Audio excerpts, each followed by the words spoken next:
ஆந்திரா ஸ்டைலில் புளிச்சக்கீரை தொக்கு செய்கிறதுக்கு ஒரு கட்டு கீரையை வாங்கி கழுவி சுத்தம் பண்ணி எடுத்து வச்சுருக்கேன். அதை சின்ன சின்னதாக கட் பண்ணி எடுத்துக்கலாம். மசாலா செய்கிறதுக்கு ஒரு வடைச்சட்டி அடுப்பில் வச்சு 1 ஸ்பூன் மல்லி, 1 டீஸ்பூன் ஜீரகம், கொஞ்சமாக வெந்தயம், 7 வரமிளகாய், கொஞ்சமாக கடுகு சேர்த்து வறுத்துக்கரலாம். ரொம்ப கடுகு வெந்தயம் சேர்த்தோம்னா கசப்பு தெரியும். கொஞ்சமாக புளி சேர்த்து அது மிக்சி ஜாரில் சேர்த்து பவுடர் பண்ணிட்டு வந்துடலாம்.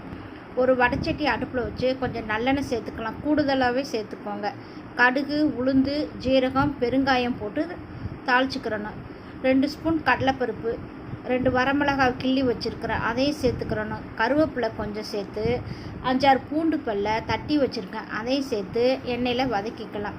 கொஞ்சமாக வெங்காயம் சேர்த்துக்கிறணும், அதையும் சேர்த்து நல்லா கண்ணாடி பதம் வர வரைக்கும் வதக்கிக்கிறணும். கொஞ்சம் உப்பு சேர்த்துக்கரலாம். உப்பு சேர்த்ததுக்கப்புறம் கட் பண்ணி வச்ச கீரையை சேர்த்து எண்ணெயிலே வதக்கிக்கிறணும். கீரை நல்லா சுருங்கி வரும், அது வரைக்கும் நல்லா வதக்கி எடுத்துக்கரலாம்.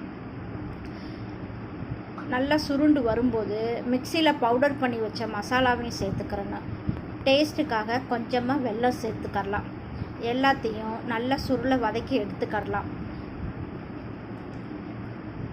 எண்ணெய் பிரிஞ்சு வந்துருச்சு. ஆந்திரா ஸ்டைலில் புளிச்சக்கீரை தொக்கு